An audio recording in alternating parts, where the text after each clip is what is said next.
right. So I mean, you talk about 70% of counterfeit drugs. I mean, it's quite huge. I'm sure that even like places like maybe huge cities like Onitsha and Bar, That's where they come from. Uyo, you know, and so it's something that I mean you are doing a noble job. Thank I you. would say, and because I mean. Anyway, let's not go into there because I mean we hear people putting starch in you know in capsules and selling to people. All right, so there's something that CribMD is also spearheading efforts to sign up exclusive service contracts with Awita, CEC, and Asvan. What exactly do these companies do, and how will the contracts boost CribMD's services? Well, so that's a very good question. So both Asvan, CEC, and Awita are groups representing the underserved in the Nigerian economy. So think of it like informal sector workers, like your market women all over Nigeria, your artisan workers like carpenters, plumbers, right? So because these people do not have formal employment, they're not employed by Dangote or another big brand, right? So they often go unnoticed, underrepresented. The big insurance companies will not approach them to offer care, right? And even if they did, they will only get insurance. They still have to go to the hospitals and all of that. So what we did at CribMD was say, okay, what are these groups? What are these most vulnerable groups? How can we target them? How can we reach them? We found that a very effective way of doing that is through their trade unions, right? So signing these unions up.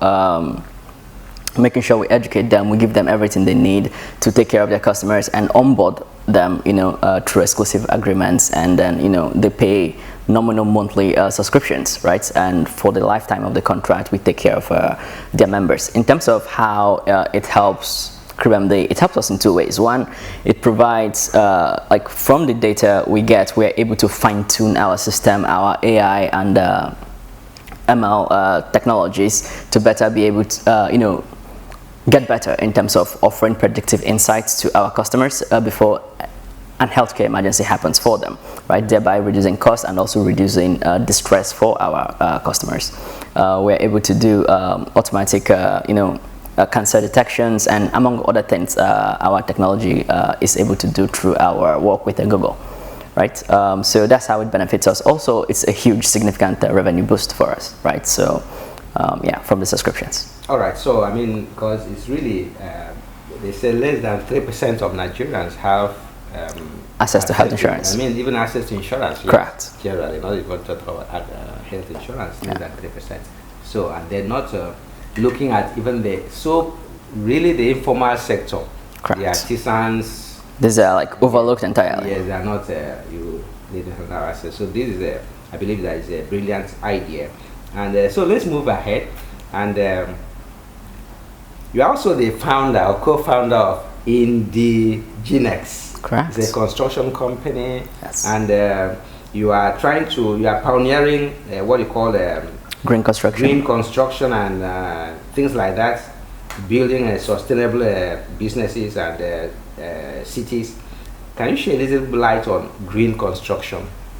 Yeah, so green construction is basically, so think of it like using sustainable materials, using sustainable construction technologies that do not pollute the environment, that do not, you know, poison the environment in the cost of building structures for you today, make life, you know, worse for our children tomorrow, right? So putting those unique practices in place and championing them, I believe, is very critical, because our world is reaching an inflection point with global warming and everything. So if we don't take proactive measure to, you know, be conscious of the way we build, of the way we consume, of the way we do a lot of things, it may not necessarily affect us, but what about our children, right? So this is what we at Indigenex are doing, because, you know, Africa is underbuilt, right? And as, you know, Asia's construction boom is gradually coming to an end, you know, Africa and the rest of the not so developed world will be following suit, right? So as that happens, we want to make sure that the right practices, the right way of thinking is in place, and that's why we started Indigenex, to build Africa for Africans by Africans in a sustainable fashion. Okay, so the name of the company, is it indigenous or indigenous? So it's indigenous. So indigenous exploration technology. So okay. Essentially, an Africa built by indigens for indigens by indigens. Okay, okay. All right. So that is green revolution, green technologies. We have a global warming and a lot of things taking place. So I think that is also a brilliant from your. I mean, trying to. I mean, there's a lot of pollution and a lot of things that really making the environment uninhabitable, especially in Africa. Correct. We cut the firewood. We have the desert encroachment. So when you have the farmers' headers clashes, part of it. Oh yeah. All right. So.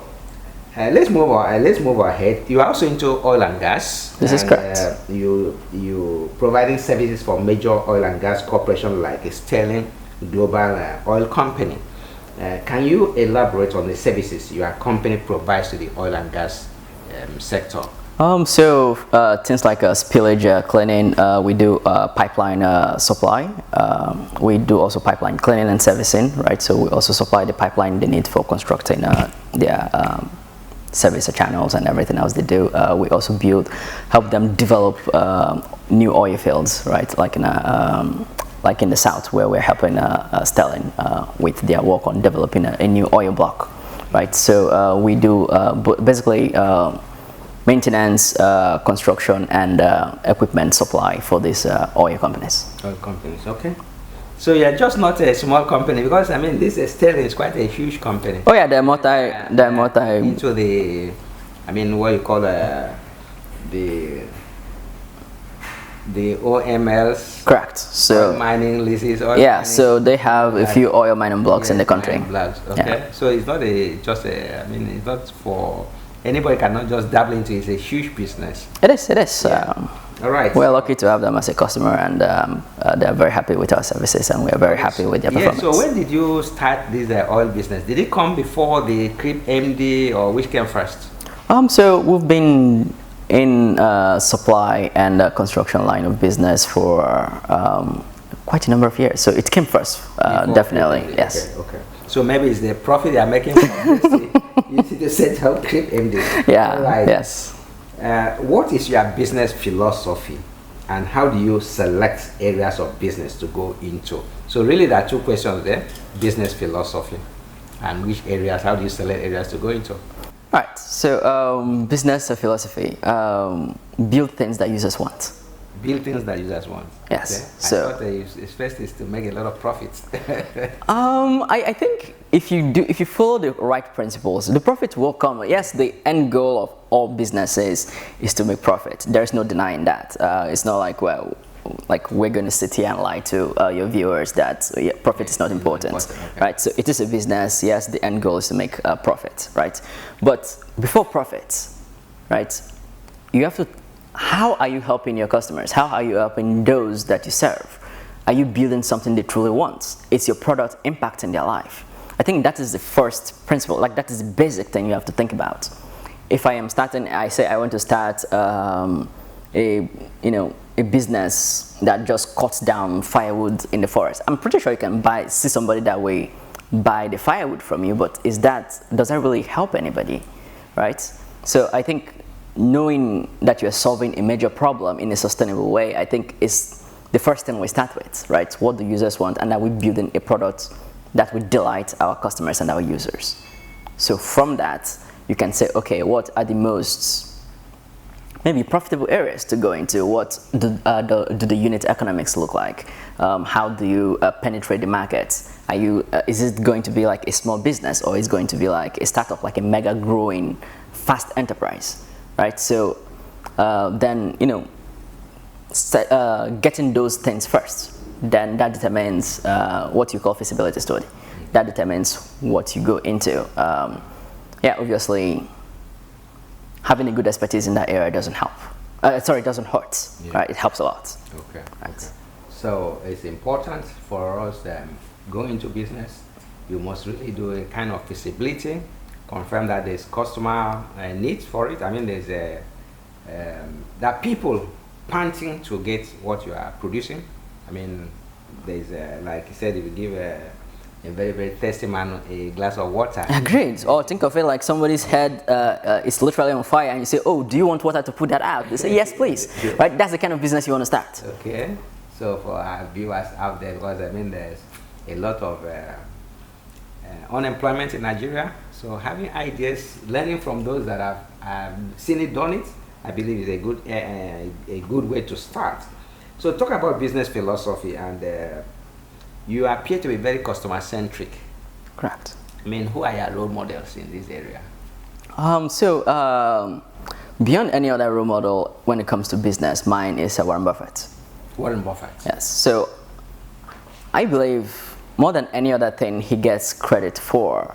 Yes, his investing acumen is unrivaled and all of that. But you see, at the core of Buffett's philosophy, of his way of doing business, at the core is very customer obsessed, right? That is what drives, Berkshire's, Hathaway's success in everything they do, is that customer obsession. I believe if you give your customer what they want, what they really need, right, and you are at the forefront of innovation, customer service, like, they will be happy and delighted with you. They will refer you to their people, to other customers. They will remain with you for a very long time. They will not be like fleeting customers that are chasing the next shiny toy, right? So being customer obsessed, I think it's a thing that Warren Buffett has always taught. I've read all his annual letters. I've read pretty much everything he's ever written, right? So yeah, I think he's my number one role model. Okay. Then Jeff Bezos is another one, right? More than anything else, I think his belief in remaining on the zero mentality, right? Because so long you remain in that mentality, so long you know your customers can leave you, so long you know that if you are not at the forefront of innovation and service, that you'll be left behind, you will do good in business. The day you become complacent, the day you start looking like, oh, we've achieved so much, we've done so much, we can now rest, we can now take a breath, that's the day your debt starts. Okay. Gradually, but that's the day your debt starts, right? So maintaining that day zero mentality, knowing like you can never rest, knowing that you always have to be the best, you always have to give the best service, okay, right? Coupled with customer obsession, I believe those two are like winning formulas. Yes. Who said it? I think Andy Grove said only the paranoid survive. And I think Bill Gates also said that success is a lousy teacher. Oh, so yes, you cannot rest on your laurels. And these people have sustained their success over. Correct. Buffett has sustained his success for more than 30 years, or okay, not for more than 40 years. Same thing with the Jeff Bezos. His philosophy is always number one. Just do as if you are, being there. And all right, so I want to assuming that you are going to business for the very first time, what would you do differently? Assuming I'm going into business for the very first time today, yes, what would I do differently? In another line of work or in our line of work? Whatever, you are doing business, you are going to business for the very first time, knowing what you know, what would you do differently? What would I do differently? I think more than anything, I think internal team dynamics play a very important role, right? So when startups start growing, they hire too fast, right? And that means you start like losing that personal touch, right? So if you can, maintaining that as long as possible would be something I would do differently. Choosing the right investors and the right people that back you, so you can focus on growing and not so much on politics, right? When politics infect business, it starts dying a gradual death, right? So starting a business today, I think those will be the key things to focus on, making sure that that team dynamics, that passion, it's there even as you scale. So make each sub team almost like a startup of its own self, so that coherence, that vision, that drive is there, so they don't get complacent and think, oh, we're big now, we're succeeding, we're getting these millions of customers, we can rest now, So so just always just being customer obsessed, whatever field you are in, and maintaining that day zero mentality. Okay. I think it will help. So that is what you're saying, that even you're starting anew, customer is number one. Always, every day. Okay, so that's the reason why you're there. Right. So you are your business. You are into. Are you into any forms of corporate social responsibility? I mean, are you taking corporate social responsibilities? Can you share with us? Oh yeah, so a lot of the things we do, both at Indigenous and at Crib, is for Indigenous, for example, we help build maybe roads in communities that before do not have access to, roads. We help them with these kind of constructions. We've done a lot of work from Akwa Ibom State to Delta to other regions of the world. At Crib, we have also during the pandemic, we helped a lot with distributing masks to like millions of masks to millions of people around the globe, right? So that is a huge thing we've done as part of our corporate social responsibility. At CribMD, we give healthcare to the underprivileged, at nearly zero cost, right? So from medications to maternal child care, education, and a lot of these things, because we believe when we win, everybody wins. Right, so from a percentage of our profits, we use it and we give back to the communities we serve, those that are most underprivileged and cannot otherwise afford the services. Okay.